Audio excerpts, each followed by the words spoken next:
right. Can you see my screen? Yep. Good to go. All right. It's a small group today, but this is one of my favorite topics. Maria, what would you like to ask? Gavin, you want to let Maria talk? I can't, only you have permission to do that. Really? Let's take a look and see what's in the chat. Can you see the chat box?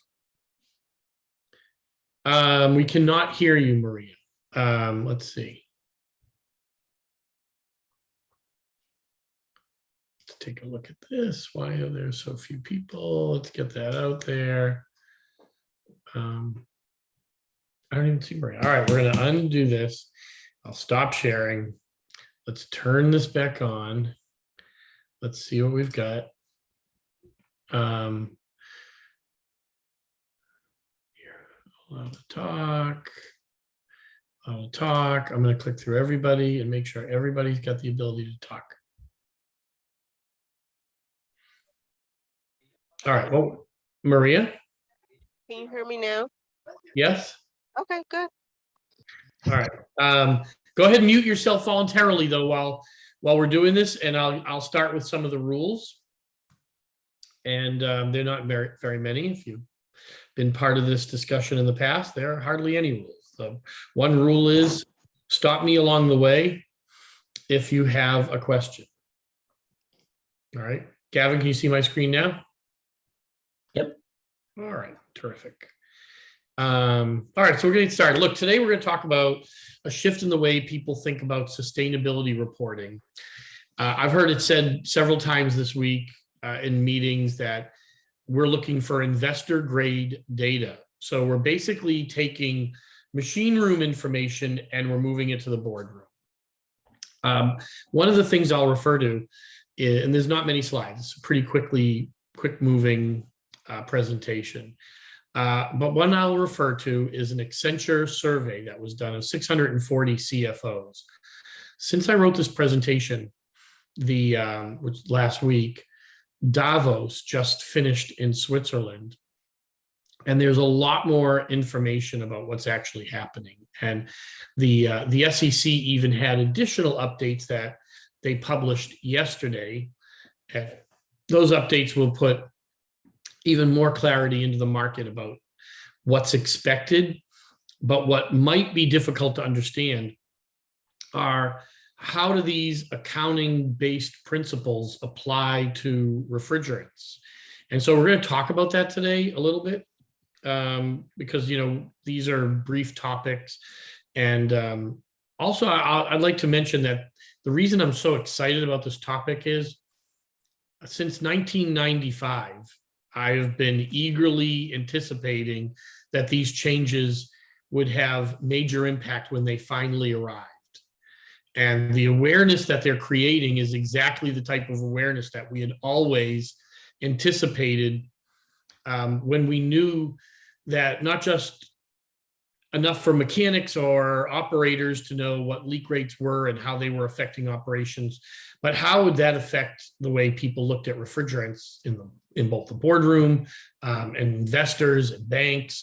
And those are the meetings that are happening right now, and they're fascinating. So I'm going to jump in and get moving.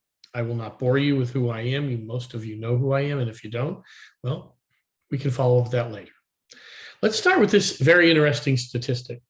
Only 41% of companies have ESG reports. And for those 41% of the market, of the 640 company surveys, that's a pretty big cross-section of companies. This means that less than half of the companies that are out there publishing, filing 10Ks are also responsible for an ESG report.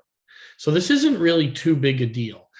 So it's manageable. And the PwC report, or it wasn't PwC, EMR report that was published yesterday that was conducted on behalf of CERES, CERES, and Persephone, disclosed that the average company was spending about $600,000 a year to publish their ESG reports. And the nice thing about this report is it itemized how that money was being spent. And if you keep in mind the size of the companies that are doing the filings, although that's a lot of money, it's not as much money as you would think, considering the amount of data impacted. But one other very important thing, the fact that companies are finding that they have to invest $600,000 more a year to qualify the data in their reports means that the reports we've been reading for 2 decades have really not had a lot of investment in them. So this is a very timely requirement or update that's coming from the SEC. So only 18% of those 640 companies, and against those 41% of those companies that do disclose, only 18% of them benchmark against competitors or some external source. And those external sources are associations and groups like a CIRRUS or a GRI, or even a GRESB, GRESB. So very interesting. There's not a giant population of these entities out there. And we've made a nice little handout for everybody that we'll send afterward. And I just finished it. So Gavin, I'll get that to you for some branding and sharing. But what we found is that although there are roughly 60,000 companies impacted by the changes to the SEC update, that's big. It's like a factor of 5 or 10, depending on where you are in the market. That really less than 20,000 benchmark. So it's a very, very low number. But another important number is 73% of global investors say it's important, but only 20% of the companies provide assurance over this data historically. So why this is so important is we're going from a marketplace that only had, a fraction, a fifth of all the companies that are participating in ESG reports getting any type of guarantee or audit of those reports. But now that number is going to have to transition to 100%. So it's a big shift. All right, there are 5 key areas where ESG reporting are falling short. These are not just from us. This is a lot of hard work that went into gathering this information. One of them is in sampling. An example of sampling might be companies that report only a fraction of their assets on their disclosures. Sampling is the equivalent of not putting things on your balance sheet. Chase has a great analogy that he uses, Chase on our team, and he says that would be like if Target had people at the register, and because the transaction amounts were too small, if you only bought a soda or a $5 item, that Target would only record, any purchase $100 or over, and everything under $100, nobody would have to report. And that's the same concept of sampling. Another thing is immaturity. Data capture maturity is poorly developed. Maybe a company has a bunch of written policies, but no governance. We see that a lot. And oftentimes we see that companies will report refrigerant transactions in a CMMS or FM system, but they don't know the material type, and they don't even know if the material quantity transferred was accurate. My generation had a saying when we did service work, so my apologies to the environment, but this is a very common thing that you would hear. 30 pounds of refrigerant go onto the roof every time, and you always bring down an empty cylinder, which means that concept is that 30-pound cylinder might get reapplied and reused multiple places, even though you might only be using 3 or 4 pounds in each transfer. Another one is, as you saw from the statistics I shared, only 20% of companies are having an external group audit or review their data. So self-assessing, 80% of companies self-assess their data. Looks good to me, Joe. Sure, let's give that a green light and share that with the shareholders. Well, that's not going to be good enough any longer. So self-assessments, they're not verifiable.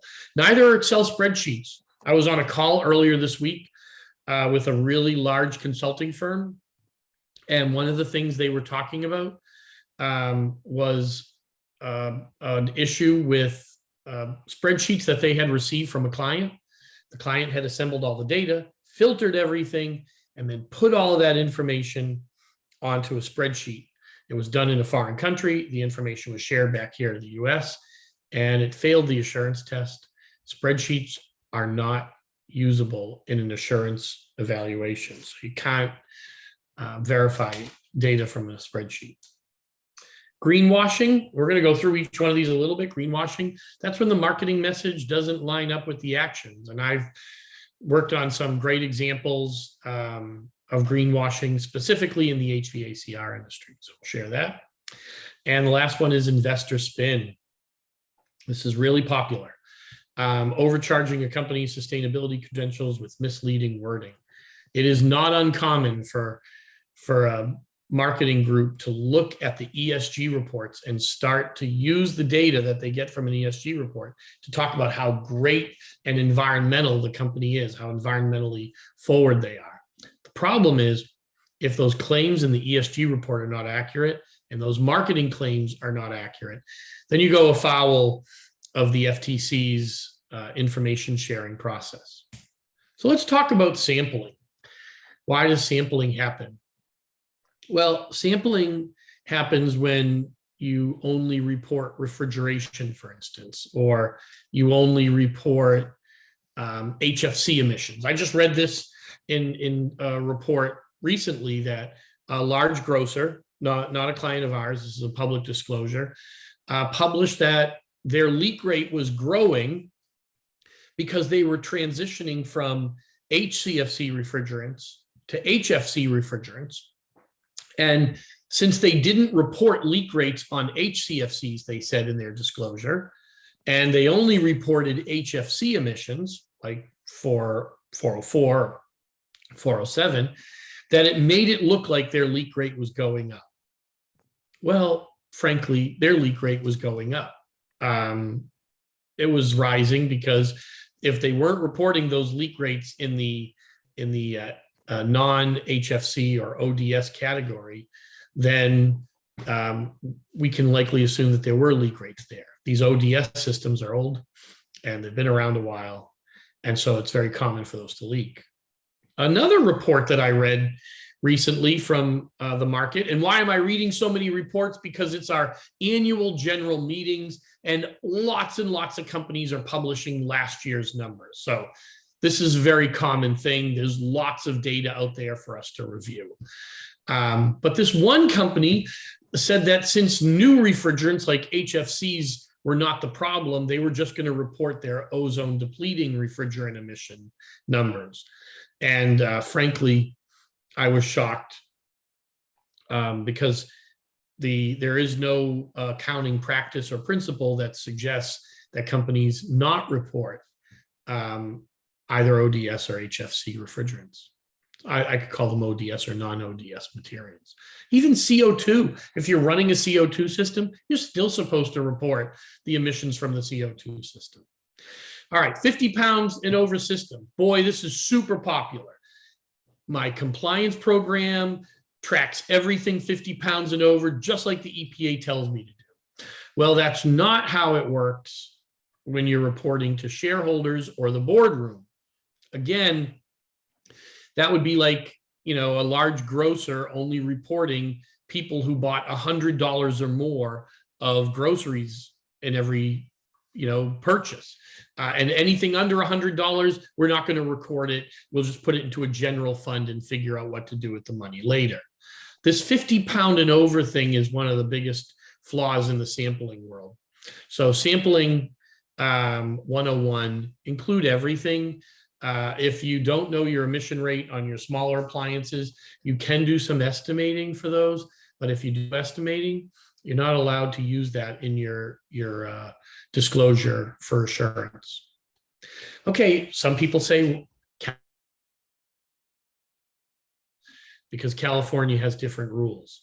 Well, it doesn't matter if your appliances or assets are in California or Texas or Utah or Massachusetts or Tennessee. You have to report them all. Another one is we don't report warehouses because that doesn't have a profit center, it's a cost center. I see this all the time. I mean, in most of these situations, I see them constantly, but I hear this warehouse thing all the time. We're not going to report warehouses. There is no limitation on your disclosure responsibilities. Warehouses, just because they're not a profit center, do not get excluded or don't have a special pass to be excluded from that reporting disclosure. So each one of these sampling items that I've shared with you here are a risk in your ESG disclosure reporting. And if you're a contractor and you're thinking to yourself, well, look, I only need to report the 50 pound and over because that's all the EPA is looking for. That's not what shareholders are looking for. And it might have worked in 2018 or 19, but it's not working in 2022. Those days are over. Whatever got us here is not what's going to get us into the future. So we got to think that way, because transportation is a really big part of our footprint. We have one university who uses 10 times the amount of refrigerant applied to mobile fleets of cooling. This is a campus, this is a university. 10x in the mobile fleet. Now, between you and me, I don't really believe that, but that's how they assign the refrigerant usage when they're doing their reporting, is to the mobile fleet, because nobody tracks it. So you got to be careful of this, because if you're working with a large outside auditor, they're going to find this eventually. And this is not only going to undermine your results and your reports, but once they find one flaw in your system, they will then start to systematically break these chains down and then look for all the other vulnerabilities. And I'll guarantee, because we've been doing this for a long time, I'll guarantee everybody has a vulnerability. And one of those sampling techniques is probably in place in almost every infrastructure in America right now. Does anyone have any questions? Gavin, are there any questions so far? Nope. Okay. No. All right. Maintenance Oh, maturity. sounds like Maria has a question. Maria, do you have a question? No, I said no. Okay. Great. Can you hear me, right? All right. So maintenance maturity. This might look super complicated, but you'll get a copy of this. It's really not. This is progressive, so it moves right to left here, and you'll see innocence, awareness, understanding, competence, and excellence. Fix it after it fails, fix it before it fails, measure and fix. I won't spend a lot of time going over this because I feel like it's pretty self-explanatory. But what I will tell you is, in each one of these boxes, the review process for how your company engages will tell you where you are in the maintenance maturity world. Maintenance maturity is a big deal. A lot of people think, well, we have a mature maintenance program, we pay our bills. That is not maintenance maturity. Maintenance maturity includes things like, do you have a maintenance strategy? Do you have an asset management program? Do you have autonomous maintenance processes in place where authority is given to people to do work, execute work based on what they find in real time? That's a really big one. Are you focused on equipment reliability? How much of your budget are you spending on repairs versus future preparation to avoid repairs, right? So preventative maintenance. And preventative maintenance is just one tiny element of maintenance maturity. And a lot of times we see a fraction of our maintenance get applied to planned maintenance, but I'm going to give you a great example of a complete and utter failure in the planned maintenance world. We had a trainer on the phone with a relatively new client of massive size within the last 5 months. And one of the things that the service team, was a third-party service provider, said on the call was, well, we don't really do leak inspections. We do this thing called oil checkups. If we see an oil spot on the floor during a PM, then we consider that our leak inspection has been created. So we look for leaks of oil. That is not a normal or allowed leak detection method. By the time you've seen oil, you've had a failure. So as part of your planned maintenance, if looking for oil on the ground is your leak detection process, you get a negative and a failure for that one. So what we found in our experience, we just did this amazing study with Darden, which we're going to be sharing with everyone soon, is that maintenance maturity is tied really tightly to ESG disclosure success. So the more progressive and advanced your maintenance maturity is, the more likely you are to be able to achieve ESG disclosures accurately. So I'm going to let that settle in for a second. Any questions there?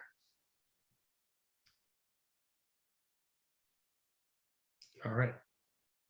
Either I'm doing great or you guys have all fallen asleep. You're Self-assessment. doing great.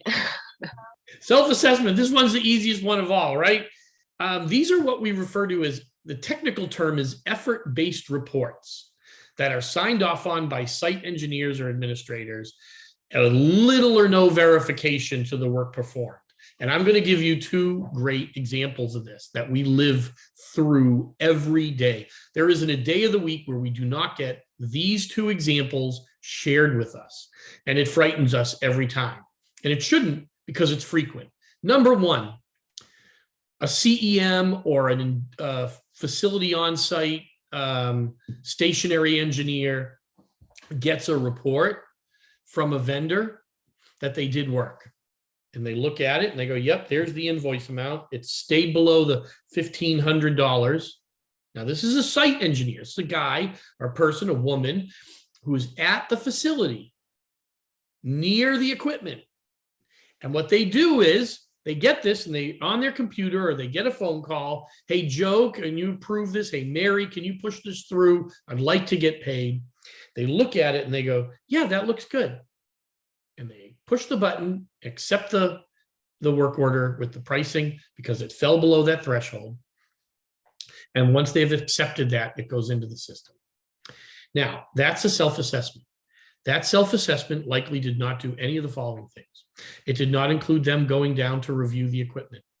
It did not include them making sure that the size of the equipment matches the opportunity to add that amount of refrigerant. If it was a shutdown, it would require them to look through the records and see, did these recovered refrigerant cylinders go to the right place? If it was a 50-pound system, my greatest frustration is like fingernails down the board for me, is when I hear someone say, I showed up at the machine and it was flat, there was no refrigerant. Okay, there is refrigerant in there. It doesn't naturally take itself and go out the tubes and through the compressor and into the atmosphere, okay? Even if it did that and it leaked, it all leaked, I will guarantee you there is refrigerant still in there. Guarantee it. I've done thousands, maybe tens of thousands recovery jobs, tens of thousands. And in every single situation, from low pressure refrigerant, which has like no pressure at all, to high pressure R503 systems, big, huge ones, little ones, there's always some refrigerant left. There's never been a recovery job ever in tens of thousands that did not have some amount of refrigerant left. So those self-assessments are a complete and utter failure. And they're questionable if every time you show up to a machine that it's flat. As a matter of fact, we used to have a rule in TrackRef where you could not record zero recovery. But it caused too many problems for the people who were recording zero recoveries. So we allow it as long as the ownership knows that that's not going to pass the sniff test during an audit. Now, another version of a self-assessment is where you get all the records and everything's compiled and you look at it and you go, all right, you're sitting at a desk, a central desk, 100, a dozen, 1,000 miles from wherever the work was being done. And you go, this data matches up with the data for the asset. Or maybe it doesn't quite match, but I can make adjustment to the asset to make it a little bit bigger so that I can get all that refrigerant in there. And we get these phone calls every day. Hey, I just put 60 pounds of refrigerant in that 49-pound system. Well, two key things here. Why is it 49 pounds? Because coincidentally, if the system were listed at 50 pounds, you would then have to report it to one of the agencies, whether it's state or federal. So 49 is a really common number. And two, why did they put 60 pounds in? Well, it was probably an R22 system and they had two 30-pound cylinders and they wanted to bill those to the job. The immediate answer in TrackRef is, can't do it, not letting it happen, and we don't allow it to go through. Now, in situations where the vendor pushes really hard and says, no, I swear we put both bottles in, that means you pump the bottle out so there's no heel left. So in a 30-pound cylinder, you didn't just take 27 pounds out, you took all 30, which is, like magic.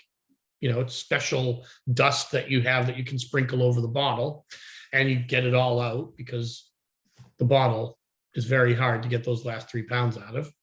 But assuming you can do that, then once you move the size of that system up to 60 pounds, now you have responsibility to report all the emissions for that cell system, plus all of the leak inspections that were required for however old that piece of equipment is. So self-assessment comes with a lot of caveats attached to it. Does anybody have any questions on that? No, Okay. I'm good. Great. Greenwashing. Man, this is the most overused term in the world. But I found 4 phenomenal examples of greenwashing. And we'll share these with you when we share the slide deck. Number 1, misleading labels. When you retrofit from R22 to 410 or even 407, and you say, we've just improved our environmental performance because we used a new refrigerant. But you probably did not improve at all your installed capacity of CO2 or reduce any of your emissions. You just changed from one obsolete refrigerant to a non-obsolete refrigerant. That is greenwashing. Irrelevant claims. You didn't repair the leaks, so you swapped to new energy sources. Maybe you went from all natural gas to solar, partial solar. But HVACR is responsible for 30% or more of all energy demand in a building. And so the leaks directly impact energy. And if you made this swap, you didn't lower your energy footprint.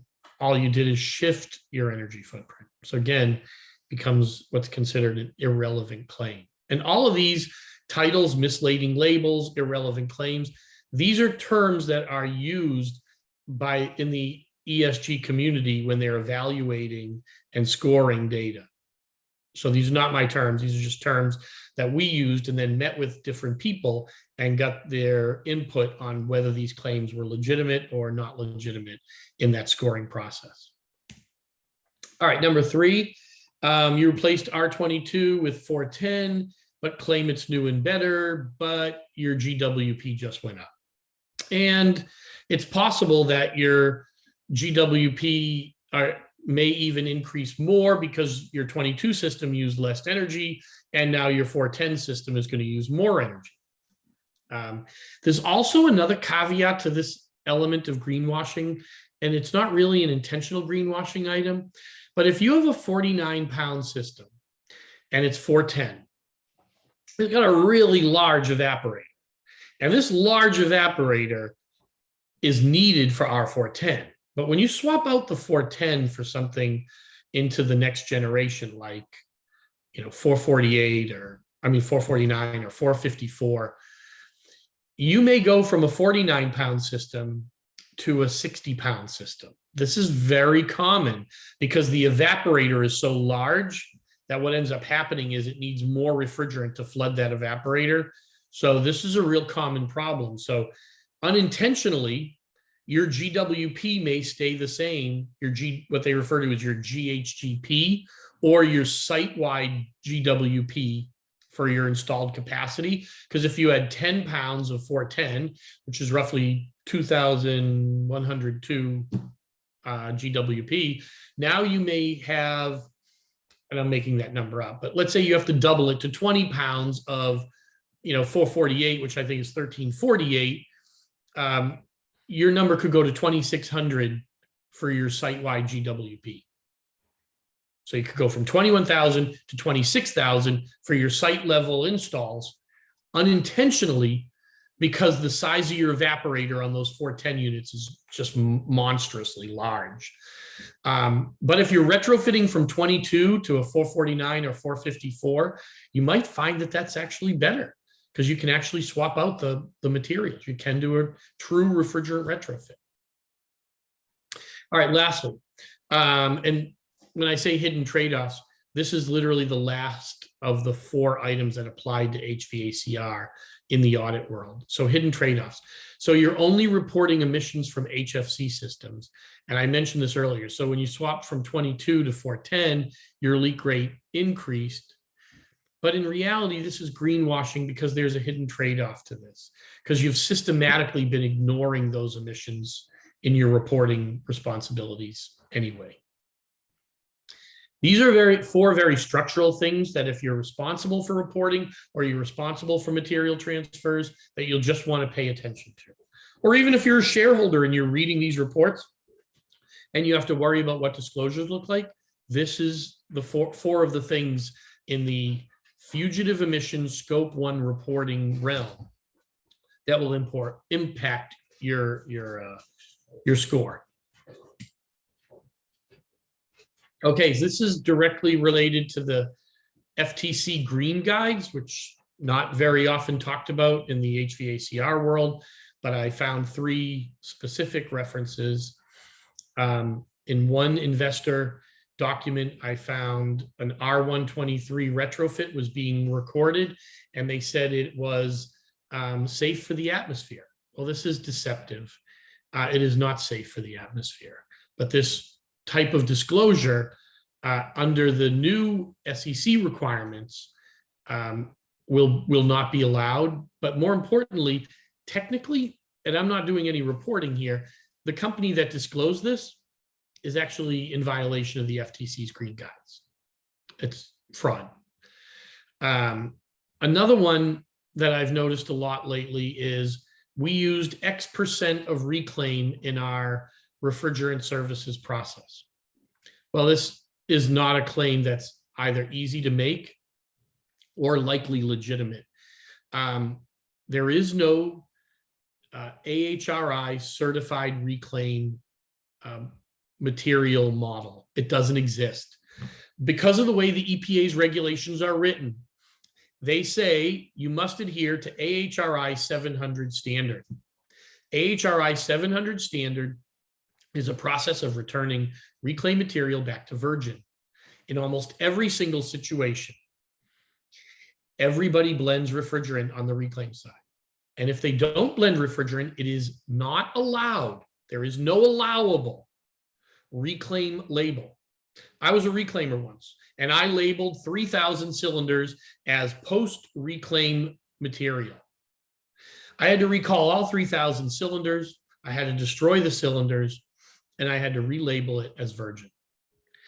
Unfortunately, AHRI called me out on it and said we do not have an allowable label for that material.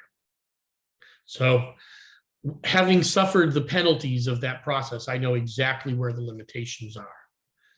But there is no such thing. This is where the state of California will struggle with some of their post-reclaim responsibilities that they've put on manufacturers, because until they get a label that's allowed by AHRI 700 and adopted by EPA, and neither of those things have happened yet, they cannot label material as reclaim. Lastly, material end of life. We made a swap from R22 to 407C, but we have no record of where the R22 went. Material end of life, where did it go? Was it vented? How much was captured? This is all in the details. Did X number of pounds go to a reclaimer? Did we lose those? I have seen numerous, more than can be counted here, but there's plenty of reference in the market for systems that are set at 100 pounds. When you go to recover them, you can only get 30 pounds out. So you can't assume that all 100 pounds went to reclaim at the end of its life. So yeah, it's very important to track the mass balance and follow the climate registry TCR's process, their accounting principles for how to account for that. And secondly, something that's not part of or not well documented in the TCR or the IPCC documents, but it's important, is to document the change in your installed capacity. So you have to document how much gas you have installed and then how much gas came in and out, and then you can get to an accurate number. But both of those numbers are important because they avoid investor spin, which will technically be FTC Green Guide violations. So do not be surprised in years to come if during those disclosures it's found that the Green Guides were violated, and that you'll find lawsuits happening between investors and companies over these disclosures. All right, any questions on that? Because this is the last slide, really. Okay, essentially, if you're on this call or you're listening to this video, we are in the transition phase of moving from aspirational type sustainability and scope 1 reporting to operationally based scope 1 and ESG reporting. Okay, this transition starts at the bottom left and it moves to the upper right. It goes from quantitative impact, so these are your minimalists.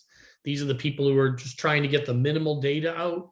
And it goes all the way to future ready, kind of pace setting, accountability, fully integrated maturity. All right. And there is nobody who is allowed to be off this chart. If you're not reporting today, you will be reporting at some point. Yesterday's SEC disclosure requirements will mean that if a company wants to make an investment in you, or is making an investment in one of your clients, and that client has an environmental claim, that they're going to have to back it up. Otherwise, the money can't be invested there. And the only way that the SEC can make sure that those investments take place that way is to require companies who are publishing in that space, publishing their investments or making investments, also then provide the ESG benchmarking information that they need. So this is the last slide.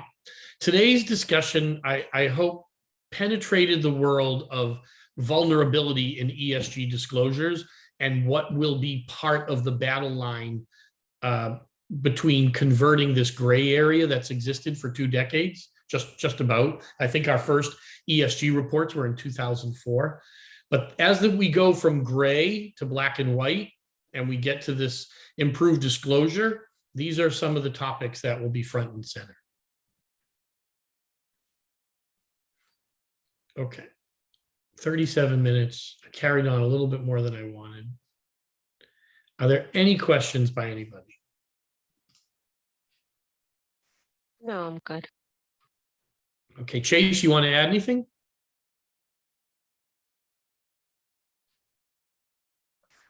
Nope, I think it was a lot of good information. A lot of it was refrigerant specific, but you are the refrigerant geek of the world. So it carries across all, parts of the carbon reporting and GHG reporting, not just refrigerants, but I thought it was great.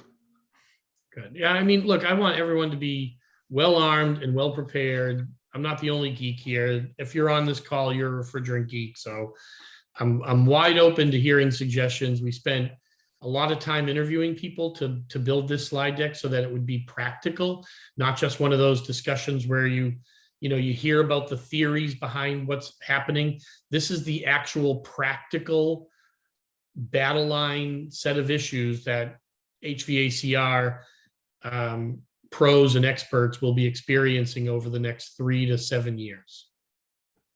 Sapana has a question. Hi, Sapna, how are you? Hi, Ted. Good. Thank you so much. As always, it's all so good to hear so many wonderful things from you. Wanted to ask is, when is the reporting for 50 pounds is also going to be in effective, I would say, when is it going to be effective? When should we start reporting that? Well, you'll want to talk internally to your sustainability teams and your legal teams, but technically that reporting obligation is already in place if you have an ESG report. Okay. So you'll want to just kind of circle the wagons internally and discuss it, but that's already there. What's going to happen though, Sapna, is in the next round of SEC regulatory changes, and we're only days away, a couple days, 2 weeks away, I think, three weeks. The SEC has asked for comment on this, and there's been very few negative comments. There's been a few, but not many, overwhelmingly, the shareholder community is saying, yeah, we want to see this. And we want people to attest to it, which means they want it audited, because Sapna, that's where the rubber meets the road, is someone in your company is going to sign a 10K, which is the SEC filing that goes out periodically. Right. And they're going to have to attest to your refrigerant emissions. I see. And go And ahead. Ted, I think to elaborate there, I think SB 260 in California is going to Oh, have more yeah. teeth within your organization. If you do over $1 billion in revenue, which I think you do, and you have locations in California, you're actually going to have to report these numbers to CARB, which will be more stringent than the SEC, assuming SB 260 gets approved, which most are in agreement that it will in some sort. All Yeah, right, thank you. that's right, Chase. I forgot about SB 260. Thanks. And- Yeah, and you're right. I think we'll find that SB 260 actually has more teeth than SEC regulations, because it's anybody, private or public, with revenue over $1 billion that performs any business transactions in California. They don't even have to have a formal, a physical property there. They just have to have some type of transactions, which is, 99% of companies with over $1 billion of revenue. That's right. Yeah, and that bill has a hearing on the 9th of June. But the interesting thing, something that Chase brings up with that, is the filing is to CARB. You report your emissions, and there are no limits. There's no 1 pound threshold or 25 pound or 50. This is an all in report. You have to report everything. That's the expectation. I see. Is TrackRef going to change anything on their end in terms of reporting for us when we are inputting our data? Yeah, this will be a separate reporting process than the R3 one that we do now with the annual registry. But really, TrackRef's done the 3 things that it needs to do to bring this visibility in front of people. We've input the global warming potential for all the materials. We've built in the GHGP report to your portal, so you have access to it. And we added the climate registry TCR's balance sheet display model into TrackRef. So it's all there. The next thing is engaging equipment at those smaller levels. Yep. That's something that we need to look at. Thank you so much, Ted. You're welcome. Thanks for the questions. I appreciate it. All right, good question. Does anyone else have any questions?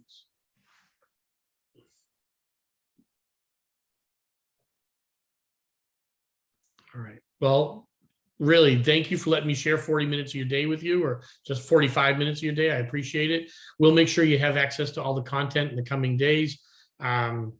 I'll work with Gavin. There's a few things that I just recently built that I think would be valuable to you for you to have. So we'll share that. And anyways, we look forward to the next presentation, which is going to be our discussion, which I forgot to do, on the Darden group. We'll share that with all of you when we send this out. But we're going to talk about Darden, which is a University of Virginia Graduate School of Business. We worked with 3 MBAs this past year, and we did some research, and we find it very valuable about this maturity issue, but also about how rankings work.